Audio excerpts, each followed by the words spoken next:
just for audio purposes. So, 3, 2, 1.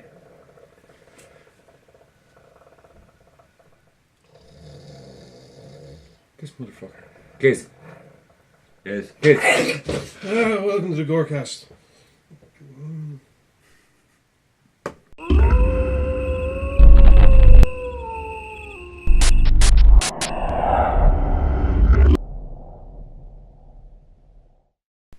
Hello everyone and welcome to the Gorecast. This week we got 2 movie reviews. We got comic review, update. Yeah, Kind of comic review. I got Update. something good, yes. I prefer visual literature. It's a comic book and it's a good story, and don't worry, And I'll it's tell you all about graphic. We call that punny. Anyways, we also have something. We also have something from Lazy Masquerade. What? No, anyone else? I know. Okay, so Alright, 3, 2, 1. Take it easy. you were telling me earlier that you've seen the new Godzilla. Yes. I didn't even know there was a new Godzilla. Actually, I yeah, didn't basically the Japanese decided that after the Americans went along and did their big budget one, they would basically go, ha ha ha ha ha ha, you fools, this is how you make a Godzilla movie. And, So they fixed it. well, kind of, yes and no. It was one of those weird ones. You see, Because having Walter White in your movie doesn't make it a good movie. to be honest, actually, I thought that the American Godzilla movie was a good Godzilla movie because they tried to basically go along and do exactly what they did in the original Godzilla movie, which was show the story of a bunch of people trying to get through this massive thing that's hitting them, which is similar to what they do in the new Japanese Shin Godzilla. You actually kind of get the sense that in a way you're watching a documentary because of just the way that it's very matter of fact. And while a lot of the things we say that went against the Americanized one was the slow pace. When you have to deal That with a was my story, major issue with when- the when you have to deal with a story like that. I'm sorry, the last one I watched was Matthew Broderick, so that will tell you my knowledge on It's Godzilla. awesome. Matthew, Jamiroquai and How to Get Away with Murder. P. Diddy I mean, all in actually, one album. to be perfectly honest, the best thing about the Matthew Broderick Godzilla movie Yeah. is the fact that it leads you into the Godzilla cartoon that was done in the 2000s by, I can't remember who the studio on was, Fox, but they were the same wasn't people that did Men in Black and Rustic Boy Robot and a few other bits and pieces. Yeah. But that was a damn good Godzilla cartoon that was spawned from the Matthew I Broderick. did like the cartoon. Is this the Yeah. one where they rode Godzilla around like a pet, fighting other big monsters? No, you never read Right. Godzilla. No, well, you know what I mean. Like, as in, Well, But yeah, it it was came like, in at Oh, the there's a right massive time. moth monster. Godzilla. you mean like they always have in Godzilla cartoons, like in the Hanna-Barbera one from the 80s, or the comics from around that time? Except this time there was no ridiculous signal. Well, actually there was a signal, but they had a good reason for it, and the robot that let it off, every single time that robot was around, it got smashed, and it was a running joke that was hilarious. But that was all the cartoon from the 2000s. Getting back to If the you got newer, it. getting back to the newer stuff, Yeah. Shin Godzilla, as it's called, the Japanese one. As As I so said, I'm one taking of- it in Japanese then. Oh yes, subtitle Right. all the way. But see, I wasn't aware when you were talking about it earlier that it was so Yes. visual literature. Asian. Well, yeah, and now Comes out unfortunately, of comic books. unfortunately, the version that I Japanese watched, art. the subtitles were very, they were white basically, and it's a at times very bright film, and you couldn't see the subtitles properly. So I'll get a different version, or I'll find a different copy or whatever. But my main point is that in films like this, generally, So Continue. in films like this, generally speaking, as you were saying with the American one, when it comes to showing the reaction, when it comes to showing the human type story, they can be very, very slow paced. This thing, I thought my neck was going to fucking whip off. You 'cause didn't see was- it.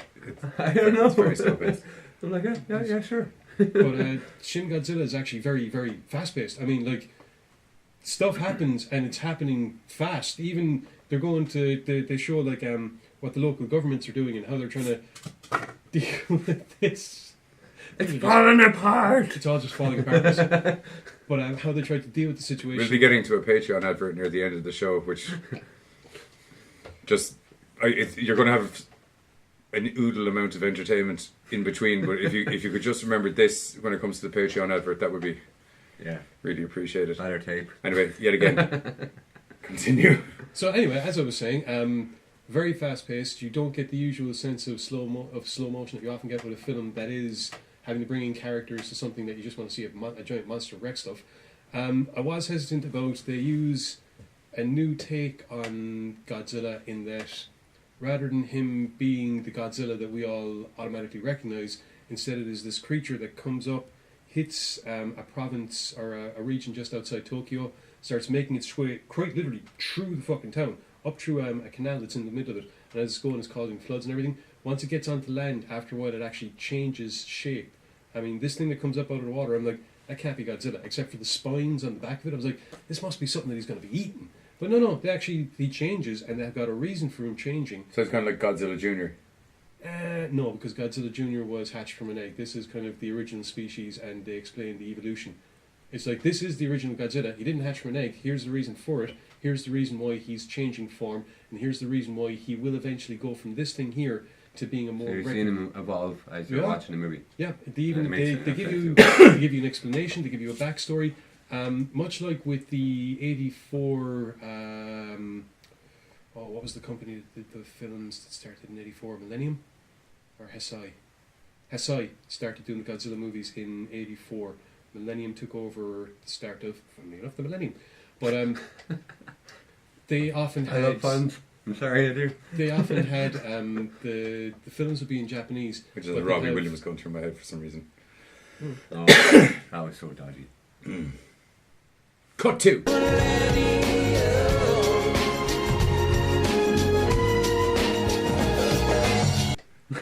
Anyway, but when you were asking if the films in Japanese, much like the films from that generation, when they tried to show the international response, they'd have English being spoken, usually by some ham-fisted American, but he's there to represent America. So in this case, they get it's a great idea, but they fubbed it completely. They get Fubbed. They get an I American. hate when people fub stuff. Yeah. Oh man, no, you need to understand. The American ambassador to Japan, right, is this hot Japanese chick. Fob off. That is speaking Japanese. However, the problem is, when she goes to speak English, she's speaking it with a clearly Japanese accent. She's supposed to be third generation American. She goes out in the film to say, "My grandmother's country, Japan. You know, I'm from America." But that was the only thing. It was every time she spoke spoke English, it's like she's doing it with this clearly Japanese. She's supposed to be American. The American response to Godzilla, by the way, is predictable as hell. I mean, they don't even ask Japan's permission. They were watching Japan's tactic go sideways. Okay, what are we going to do next? Well, the Americans have bombers in the air with nukes. What? They've gotten a UN sanction. What? But as I said, it's a very... Why does nobody ring Japan first? Oh, no, they rang Japan. Well, you see, in fairness... They were busy. We're telemarketers. Hello? In fairness, Japan's first... Japan's plan A doesn't go well for the Japanese. I like the way you went to be the one Mexican guy in a Japanese call centre, by the way. That was I like that. That's ethnic diversity. No, you're not home. No. Go away now. To summarise, if you're a fan of Godzilla movies and if you're a fan of horror B-movie monster movies specifically, right, you have to understand they deliberately went along and used practical effects, the old school effects. So as a result, that critter that comes up out of the water looks dodgy as hell. And then you realise that they're using CGI for parts, such as the mutation, other bits and pieces, Godzilla, oh man. So does that mean there's really cool looking transformations resulting in a really shitty monster? Not really. They don't they don't... I feel like I nailed it and he doesn't want to tell us. No, it's not that. They don't overly do the CGI. It's not like big, massive CGI. It's kind of like you're watching it going, oh cool, obviously they're using CGI to give the impression of something that... I don't want to give away why he's mutating or how he's changing or what, but that effect. They use CGI to give you that effect. And they use CGI when it comes to, you know what the atomic fire that Godzilla has? Yes. I've never seen it do what this stuff does. I mean, wow. And other stuff, and and lots more other stuff. Your in-depth descriptions, they always blow me away. With that thing, remember that guy who had that hair? Hang on! With that colour shirt that everyone liked? Oh, in that movie with the massive lizard that had no arms, but then he had arms later on? He was like mutating CGI. Something like that. You see, I could tell you all this stuff. I could tell you in exact detail all of this stuff. But then what would be the point of you watching the film after Yeah, but you gotta give us something to watch the film. I just said, if you're a Godzilla movie fan, if you like your your giant monster B movies... I do. If you're willing to accept the fact that things might look dodgy, but that's kind of part of the shtick anyway. I do. Is it better than Sharknado? Apparently there's Sharknado. It went up to 5. I'm in shock by that. There's a 5. It's because there's demand for it. I mean, I don't get it. I haven't even watched 1. It could happen. Yes, it's. I'm going to go out on a limb and say that it's better than Sharknado, or at least I'm going to go out and I'll watch. I won't watch Sharknado. No, well, I I'll do lie. I'll But rewatch Shin Godzilla. Apparently, people have actually are sitting around waiting for a fifth one to come out, and they're doing a fifth one. I'm one of them. I want it. I want in. I don't get it. Sharknado. Apparently, they whatever. I think they did themselves didn't even think. I think the they were gonna reason even that go past Sharknado has gone so big, even though it's one of the cheesier monster movies, is because of the realism. Realism, yeah. Because yeah, yes, tsunamis happen, Exit. twisters happen, Yeah. twisters at sea happen, and you know what else is at sea? Fucking sharks. And so that's what happened. They'll fall out of it and You know die. what? You know what? If that's your logic for loving Sharknado, you're going to be over the moon when you see Godzilla. Just because you actually get a realistic approach to what people would do if a giant monster came up on land, and that approach is panic and trying to control panic, but they are eventually panicking, and they're trying to. While you're taking a dump on a live show. Oh, I hate when people get panicked.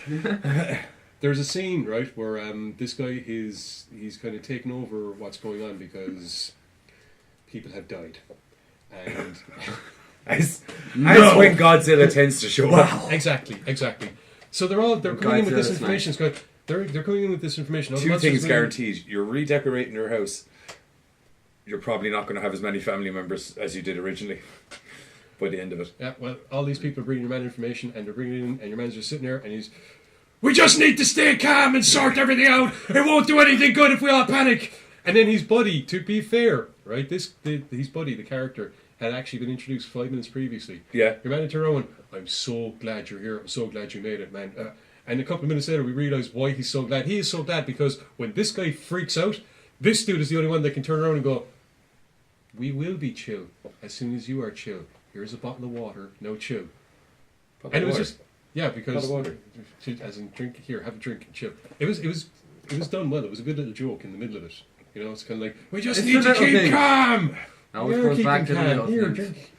But yeah, Love the little things. Godzilla, good Okay. fucking. Did fun you happen to inquire or figure out was there a trailer to go along with this Godzilla? scan. Oh yeah. Okay, so we'll cut to that.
And we're back from watching that Japanese movie with a massive lizard who had no arms and then he had some arms. You mean Quicker Godzilla? synopsis. Quicker It's synopsis. evolution, baby. Actually, Pearl Jam. Nice. Okay, so Giz reviewed Shin Godzilla for some New reason, Godzilla. even though what was on the If you homework, know you're Japanese. even though what was on the homework list was to review a new movie. Hey, I'm a called maverick rebel. I Hotel do what I of the want. Damned, Yes. or as I like to call it, Hotel of Horrors. I don't know why. Probably because of Amazing Masquerade's sleepover horror game. That was absolutely terrifying. You and I just did the last two lines exactly the same all at the same time. Sharknado 5.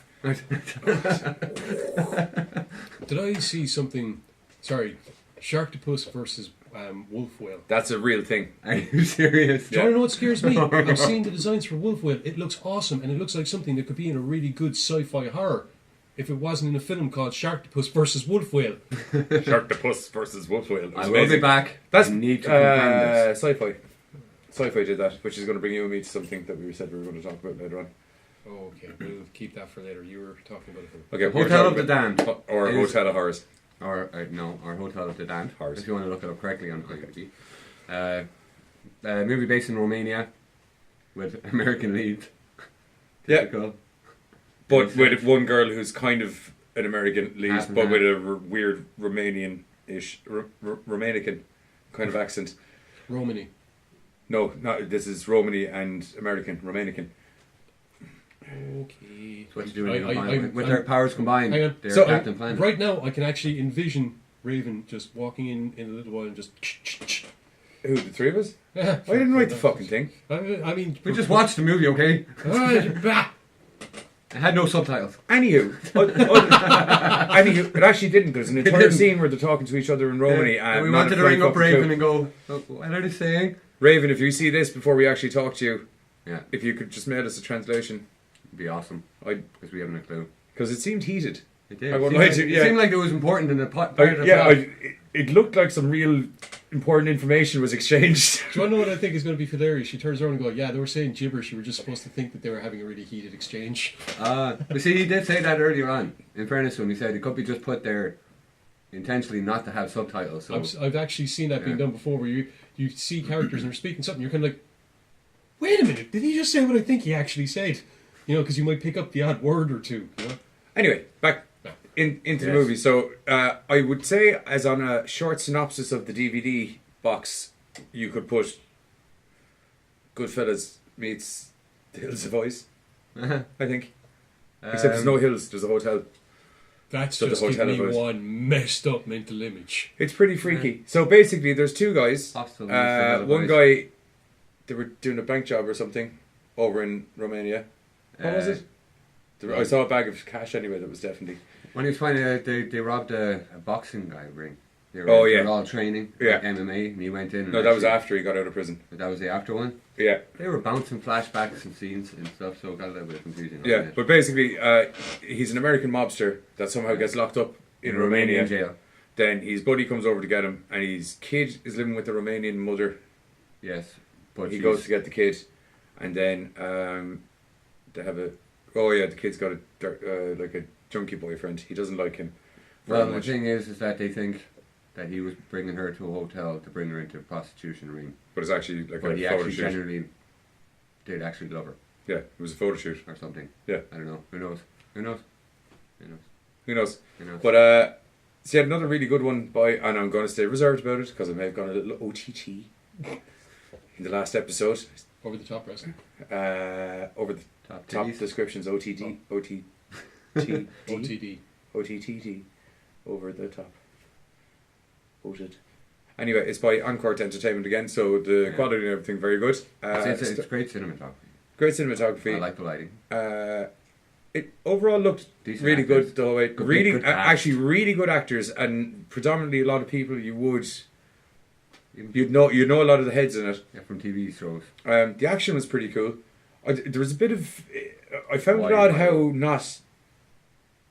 You never see anyone actually die. Loads of people die, but you never see anyone die. If you get me. Yes. So it's like watching... Off scene. Like it's like. Yeah, it's all like say she's Like in Psycho where you see the shadow instead. Yeah, except you don't even see the shadow. You No, just no. it's all sound effects. So I it's think like there is watching, one you do see it's like shadow. watching a horror movie on a British broadcast in the 80s. Yeah, There's a lot of implied death, but Yeah. you're never actually going to see those deaths unless you go out it and looks get to the me VHS. as it You looks hear to the me, scream from the back. Yeah. it looks to me, as I was saying earlier, that it's like they had gorier scenes that someone just went, there's not a flying fucking hope you're putting those onto a DVD and distributing it. I don't know. They made a movie called The Human Centipede. I think they can put anything on a TV show. There's only one version of that I like, and that's the Japanese one. It has nothing to do with a horror film. Oh, good God. Proceed. Are they still so nice to face? No. Okay. It's... Yeah. A lot of number twos. Yeah. No. It's actually... No. That's good. No. I'm married. I'll tell you about it later. Just go on. Oh my god. Right. Tangent. We got tonight's entertainment. Alright. So Hotel of the Damned or horrors for people like me. I just Is I made up a new title in my head and it just stuck. Yeah, it's nice in the sense that, like we were discussing earlier on, that it actually has a backstory before the drive in the car. Yeah, it's not just we're in a car and there's a car crash. You get a bit of background story, and actually already it kind of really sets you up for, especially Nikki and Tommy. Is it? No, Nikki and So basically, they do character development. Jimmy before they actually Jimmy and Nikki. Nicholas. Yeah. Nicholas. So it really kind of sets you up for those guys, two characters, because Nikki doesn't really look like a mobster initially. The other guy is literally, he could have walked out of Sopranos. But the other guy's got like a little pork pie hat, little waistcoat, you know what I mean? So it's obviously he was on holidays, or he was, I don't know, whatever the Think thing Tom they got Hardy him with. and Peaky Blinders. Yeah, Very- 100%. Yeah. But without the facial hair. Yeah. But action good. Really, a little bit of a slow burner. Took a little bit to get rolling. But once it did, it made sense why it took so long. Yeah, they really do. They spend a lot of time setting you up on an actual story, so it's not just a crazy thing. And I like the dynamic as well, where instead of it being like the normal kind of Hills Have Eyes kind of thing or something, where it's just a bunch of kids kind of like stuck in the hotel, and it's like, or as spamming a can. yeah, or to That's refer what I was back really to happy about. Shin It wasn't Godzilla. just Do you know, panicked! We're panicked! Do you know, these are two like hard-hitting mobsters who are well used to going casing places and getting people killed. And But it does make a refreshing change. Yeah. It isn't like college students or university it's actually people very going away for a weekend. it's very 50-50. I can't Like remember a lot of bad guys get killed before the actual anyone out of the your main crew even get Into action. yeah. We'll say that. Mm-hmm. There's been Nice. there's been a couple of films where the notion is that, you know, the main characters are used to unusual things happening in their lives, you know, but probably generally speaking they are a criminal element of some form or another. I mean, I think going back to Return of the Living Dead, you know, a bunch of punkers and all of a sudden they're surrounded by zombies. Like, Yeah. well, that's freaky, but Why not? They weren't just punkers. These were like a punk rock gang. We were a punk rock gang. We all hang out. yeah. We rob. Remember, that you're one in the graveyard. a lot of swinging chains. Yeah. Because that's what I want to watch Green Room. middle of the 1980s. Yeah, Joe's I've been meaning to watch that actually. Hey, I've been meaning to watch that for ages. Oh, boring. Oh, don't say that. Don't do that to me. No. Patrick Sturdy even signed up for it, man. Oh, the legitimacy of him being. Don't get me wrong. It's I enjoyed it, but it took me like I had to watch it like 3 times before I got fully through it because it was just very like Oh, man, don't say very slow. that. Oh, man, you know I don't like slow. Yeah, very slow. Patrick See, Stewart. see, this is why you should watch Shin Godzilla. Patrick Stewart I am. though, absolutely freaking amazing in it. Anyways, we're doing a different review of it. We've done several movie reviews there now. Yeah, pretty But much. yes, anyways, our full assessment of Hotel of the Damned. Hotel of the Damned. Or horrors. I'll refute back to the original It's name. It's probably It's the good. best. It's got an interesting change, but it's around a 6 out of 10 for me, at best. Yeah, I'd probably maybe give it a 7. IMDb has it at 7.7, nearly 8. It had it at 7.7, and then while we were just after commenting, going, "Wow, it actually got a 7.7," it became an 8. So it's got an 8 now officially as of today. Well done, Hotel of the Damned. That's a pretty good thing to get an IMDb. Yeah, especially on IMDb. Like I didn't check Eight- Rotten Tomatoes eights. though, but yeah, like, yeah. I think they can be very harsh though sometimes. Like I know, but as a person that likes there's no people look who at are the harsh, there's no look at the silver lining on Rotten Tomatoes. It's just like shit. That's because they're critics. They're not reviewers. A reviewer is willing to look is willing to take the good with the bad. A critic hones in on the bad. That's why I fucking never listen to critics. I listen to a reviewer. I won't listen to a critic. That's fair enough. I like to be entertained, and people slamming things entertains me. But the problem is that. But I still go out and watch it and make my own opinion. But the problem is that Darren critics. Tootin. Critics. I've seen a lot of critics, and it seems like they believe it's their job to go in and pan a film. Yeah, but look, at the end of the day, everyone's like, opinions are I like know, assholes, I right? know. It's like, Everybody's got one. Everyone's got one, Everybody's right? got one. At the end of the day, And they can all go in. if someone says, "Oh, that movie was terrible," Fill them. but yeah, but I know what movie you did like, and that movie I found terrible. So why would I value your opinion? So I'm just going to go Which watch the makes, movie myself. by the way, which obviously watch it questions, yourself. by the way, obviously questions whether or not you find our opinions valid. By all means, go and watch these things for yourself and figure out if we're actually worth listening to. Oh, I'd highly recommend go watch them yourselves. I wouldn't go trust I think anything that's the anyone point. said. I'd never trust anything I say. Wait a minute, I'm me. So, back to the original topic, because we kind of branched off of everything there very quickly. We were talking about Hotel of the Damned. Yes. We had said that it was pretty good. You had When's said it you'd out? give it about a 6. Yeah. I said I'd give it about a 7. IMDb gave it And, an 8. and IMDb gave it an 8, which is when we were going to cut to a trailer and then we sidetracked. Before we cut to a trailer, quick question: does either of you know when it's out for general release? I think it's out already on VOD if It is out. memory serves me correctly. So make sure to go check it out, buy it. If we are wrong, we'll correct ourselves in the description below. For now, though, might as well give you the trailer first. There you go. Or you can see a video of us getting a public flogging.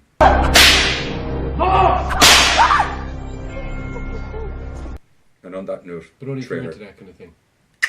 Trailer.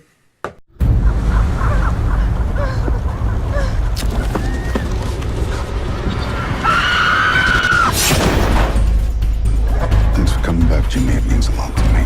Like a brother to me, you know? Romania of all places. Come on. Hello, Eliza. What are you doing here? I've come to take you. Look what I got.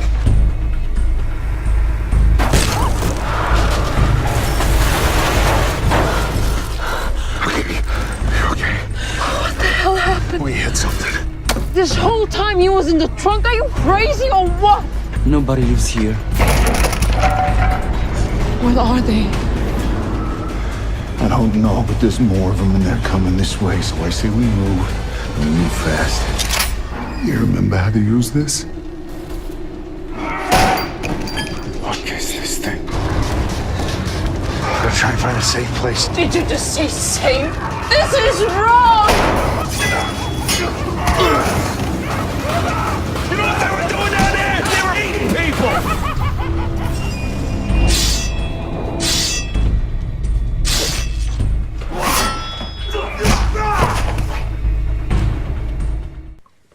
And we are back from Hotel of the Damned, the trailer.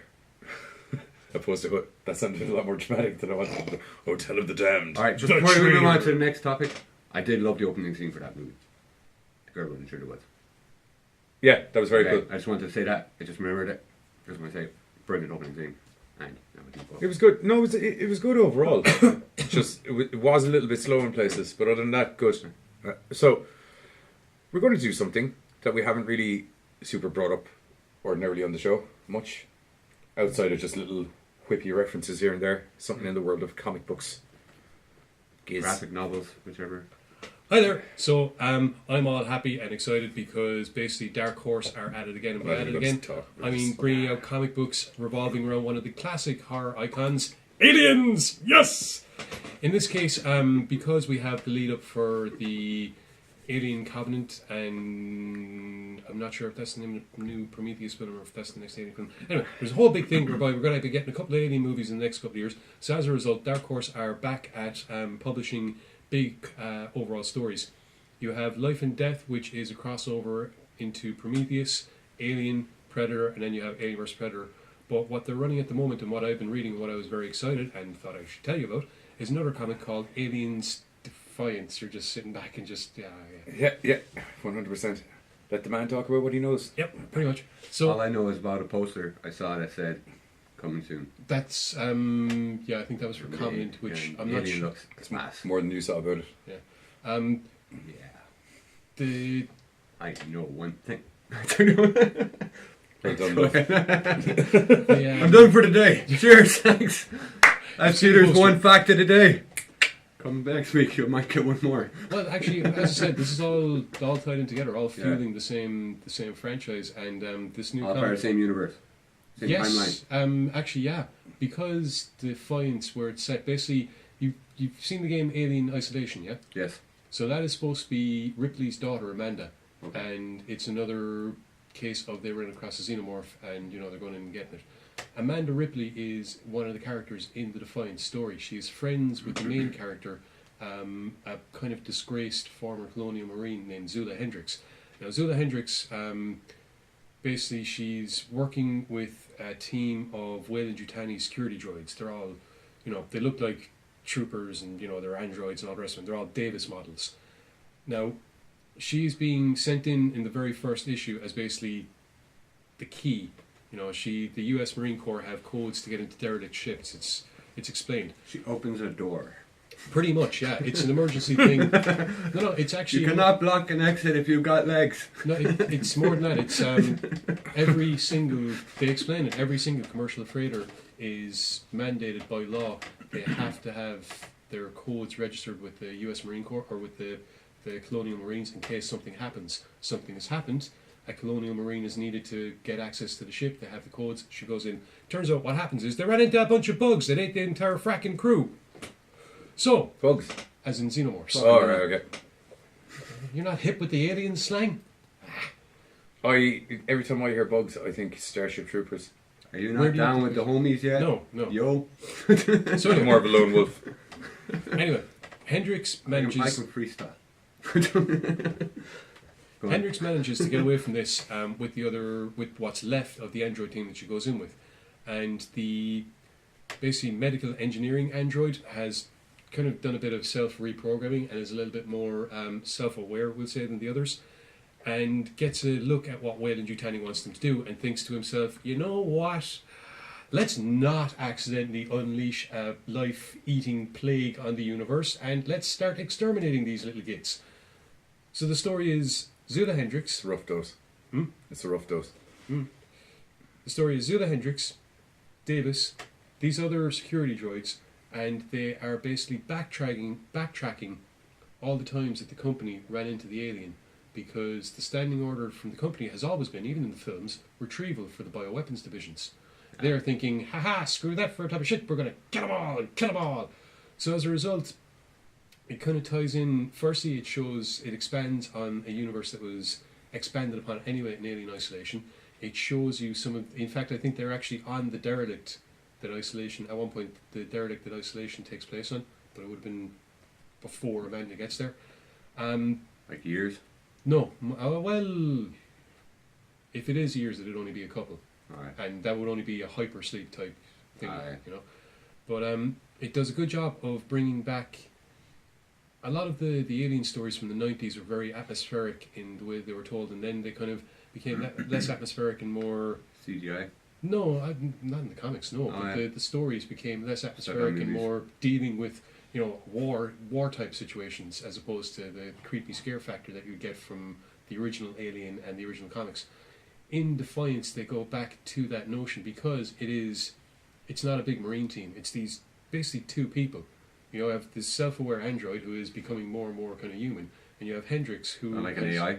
Yeah, pretty much. Well, they're all AIs, but he's deliberately messed with stuff to give himself more autonomy. Kind of like the guy from the Avengers.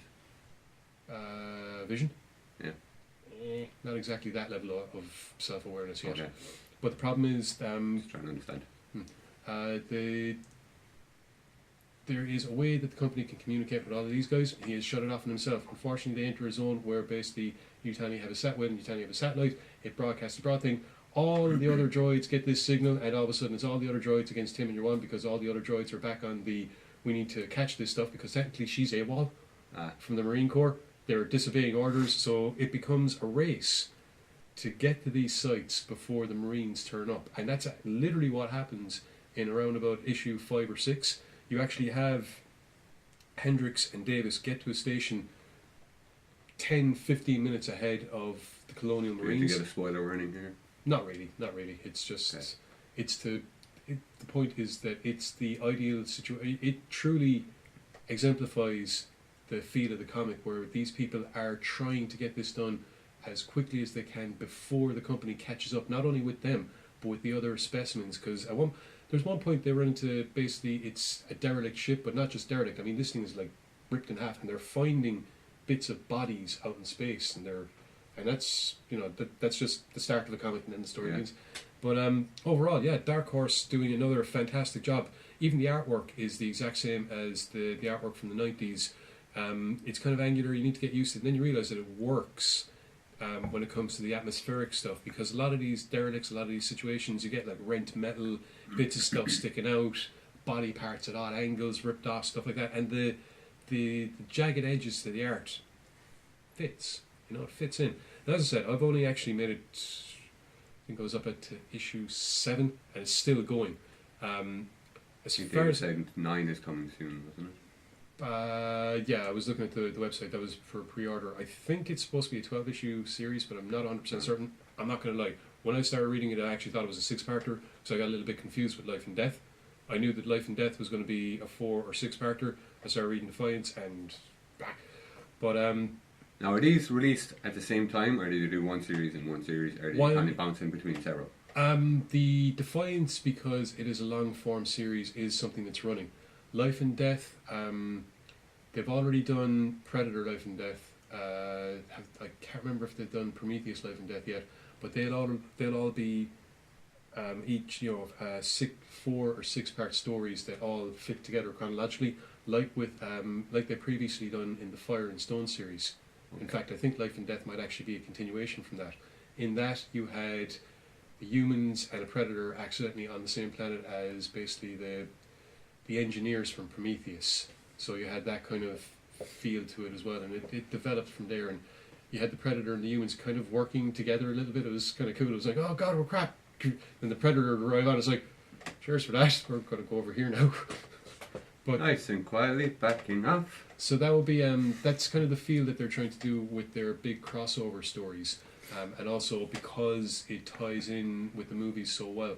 Defiance is if life and death are there, here's what we can do. Then Defiance is here's what we've always been doing, and here's the proof of it.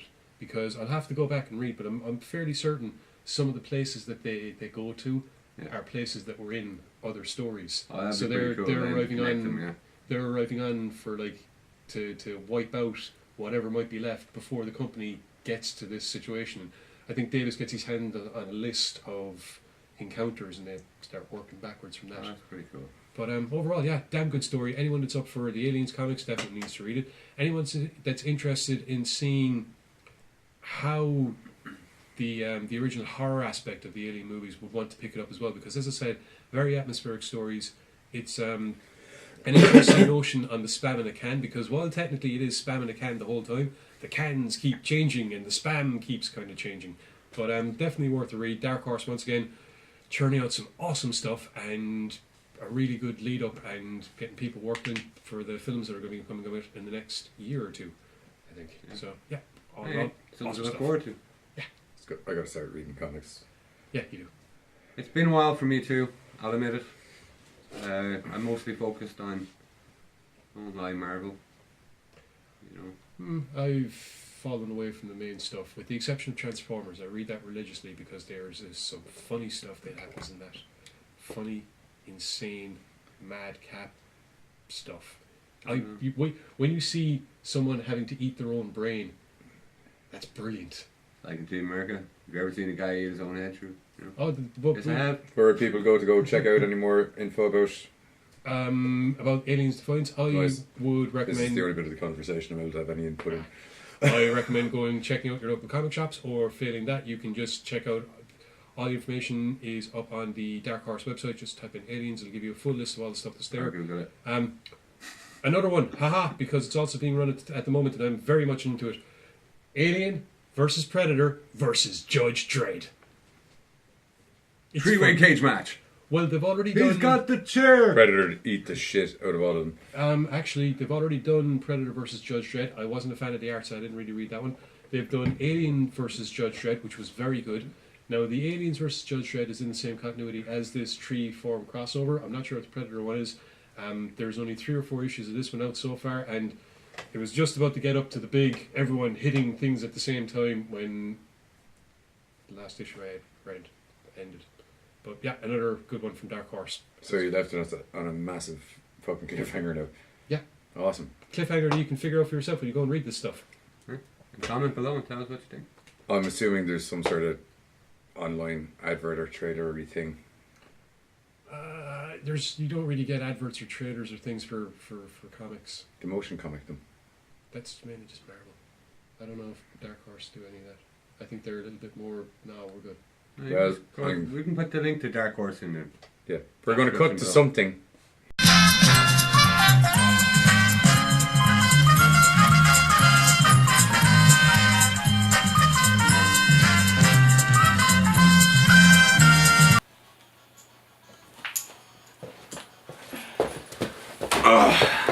Lads, I'm so fucking bored. Weird. I don't remember turning the TV on. Welcome to the new American Horror Channel on Roku. Streaming 24 hours a day, 7 days a week, all night, all day, all horror. Hi, I'm Hart D. Fisher. As owner and operator of the world's greatest uncut 24 hours a day, 7 days a week horror channel, American Horrors, it's my job to let you know that I'm choking to death on this smoke.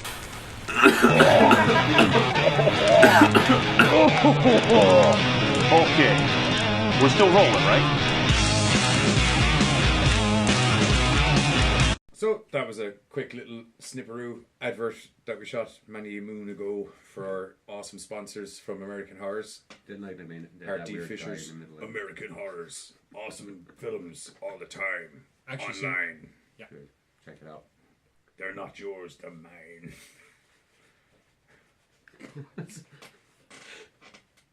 What's that? It's a horror movie. Time. That's it. So anyway, we just like to say Like an MC as well, you see. cheers for watching.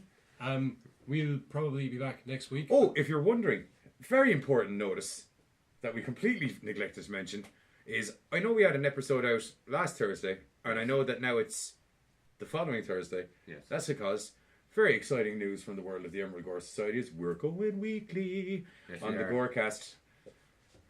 emeraldgoresociety.com.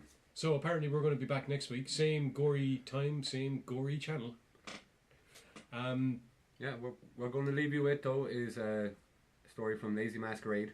It's like a sleepover horror story called The Sleeping Game. Because evidently it's not all bit of fights and drinking snaky naggins and behind your parents' back at the sleepover. Some crazy shiz can happen. I always thought it was pillow fights, man. And then there's going to I be was very bitterly nice... disappointed on my first one. And he said, go to sleep. I'm like, what? I don't like this game. Yeah, no, it's called sleep. Just you go over. It was like the silence in the courtyard. I keep on staying quiet. And where's the payout, man? I feel like there's been a lot of build-up with no climax this game now. Yeah. Anyways. So, we're going to cut to it, and then there's going to be a little thunder outro from us guys. So, on to 3, 2, 1, Gorecast out.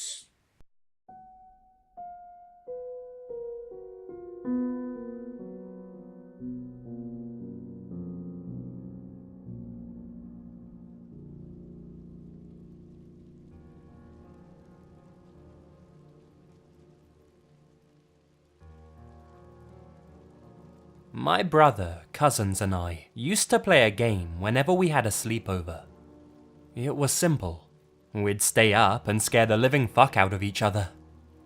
When we were at Erin and Kyle's house, it was the scariest by far. Her house was haunted. That's what everyone said. Even her parents knew it. Don't worry about Mr. Toombs, they'd say. He's harmless.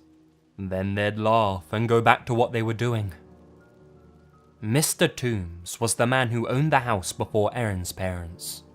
He died all alone, and no one realized he was gone until many months later. Even though the house got gutted and renovated before it went on the market, we had this feeling he had died in the basement right near the furnace.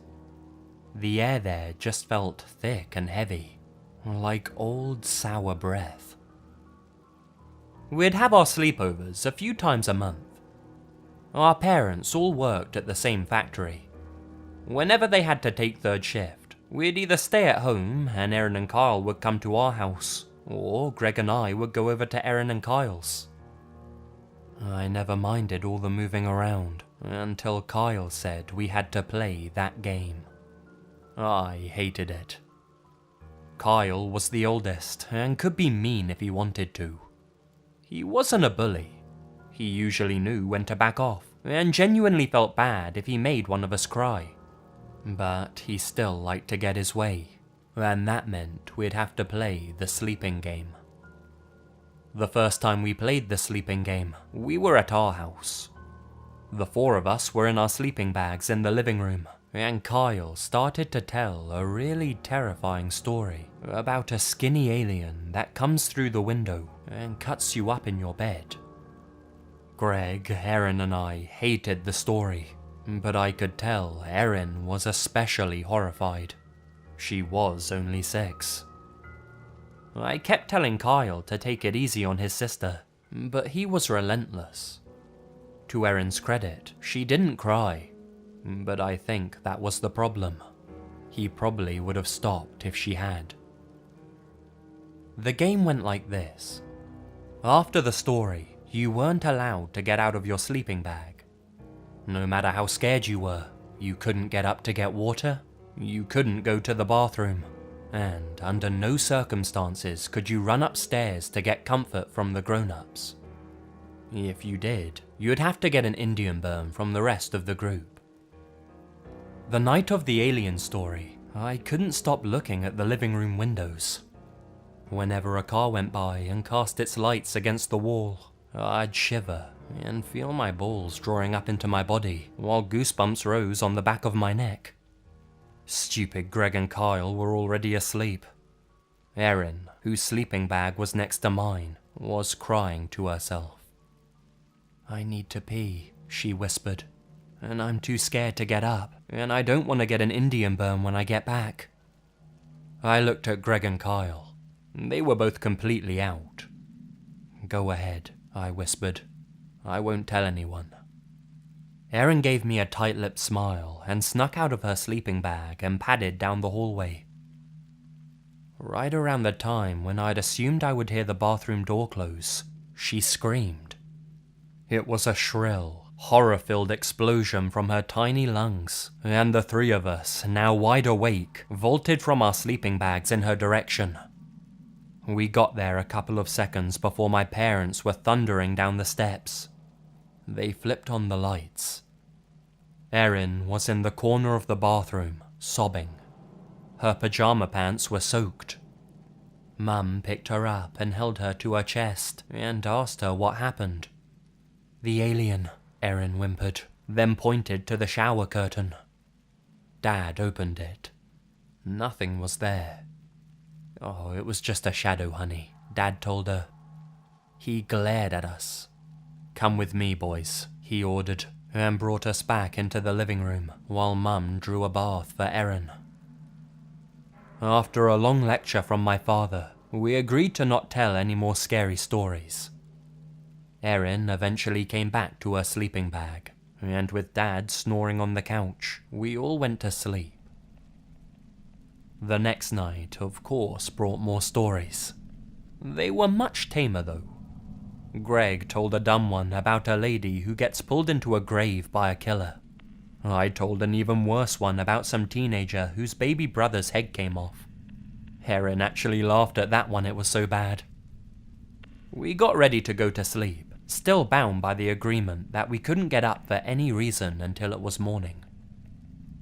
At some point, in the middle of the night, Greg shook me awake. "Hey, we caught Erin coming back from the bathroom." She was already rubbing her arm in discomfort from the burn her brother gave her.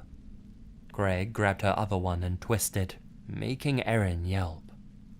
I took her arm and just squeezed it a little bit. I felt bad. Months went by, and we played the sleeping game every time we were together. Everyone got caught at least once trying to sneak out. The Indian burns were had by all. Erin, though, got the most. It was obvious she wasn't having any fun.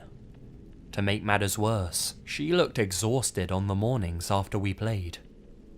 I brought it up to Kyle, and he thought about it for a minute, and then said we'd do it once a month instead of every time. I didn't argue. We kept our little agreement to ourselves, because we didn't want Erin to think we were treating her like a baby. That night, we were sleeping at their house.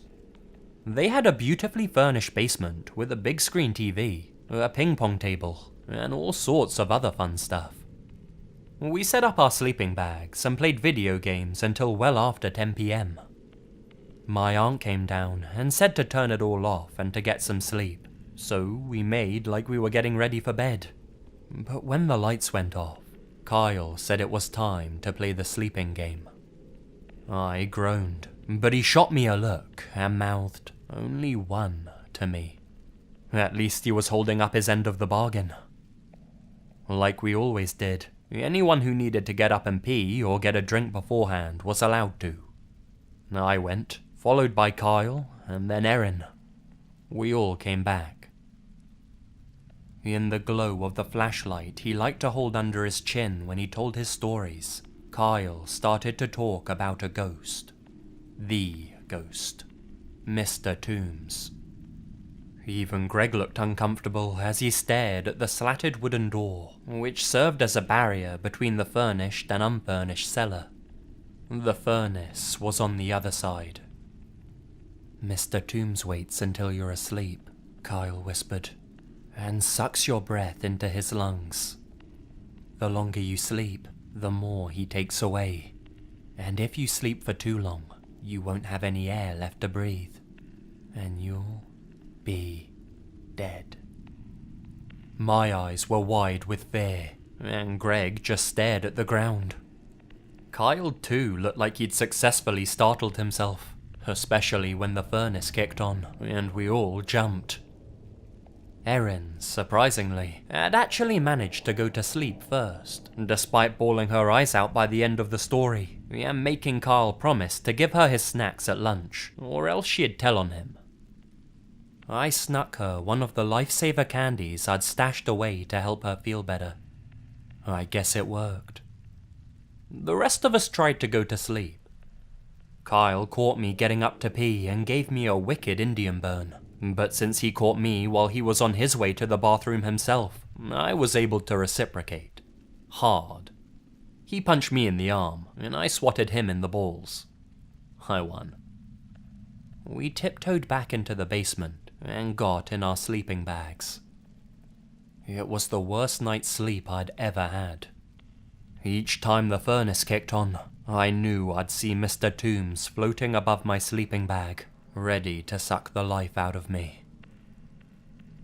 Like always, my aunt came downstairs in the morning to wake us up for school. She started with gentle calls, then hollers, then shouts.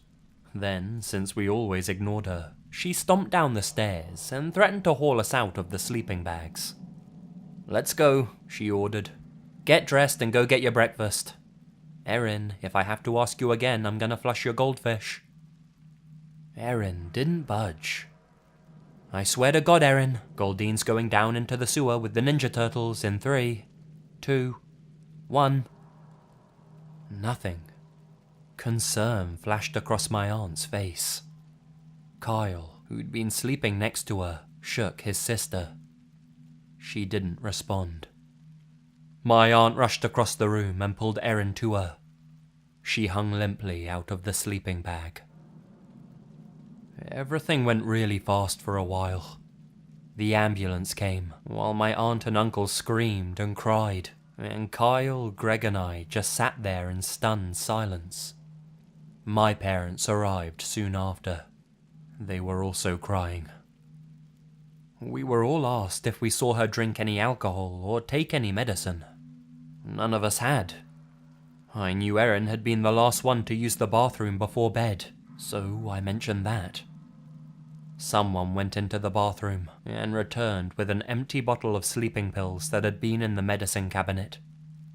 Through her tears, my aunt insisted that the bottle had been empty to begin with, that she'd been saving it so she could remember which kind had worked for her, so she could get it again. But there was no other explanation at the time. Erin was dead. There was a funeral. It was terribly sad. But I went on with my life. Everyone did. I learned years later that the toxicology reports had been negative, and Erin's death had been ruled as accidental asphyxiation. They blamed the sleeping bag, and my aunt and uncle sued for millions. When Greg was moving out before his first year at college, I was asked to help unload the van. I didn't want to, but I helped anyway. Some of the heavier things were boxed up in the unfinished part of the cellar, by the furnace. I went down and tried not to think about poor Erin. When I opened the door and entered the warm furnace room, I remembered that feeling I got the first time I'd been in there. An image of Mr. Toombs decaying next to the furnace flashed in my head. I shivered. But then I noticed the familiar, strange heaviness in the air. I noticed the smell. It was different from the sour odour that had reminded me of the last breath trapped inside a corpse's rotting lungs. This smell was sweet. It was cloying, like the breath of someone who'd eaten a lime lifesaver.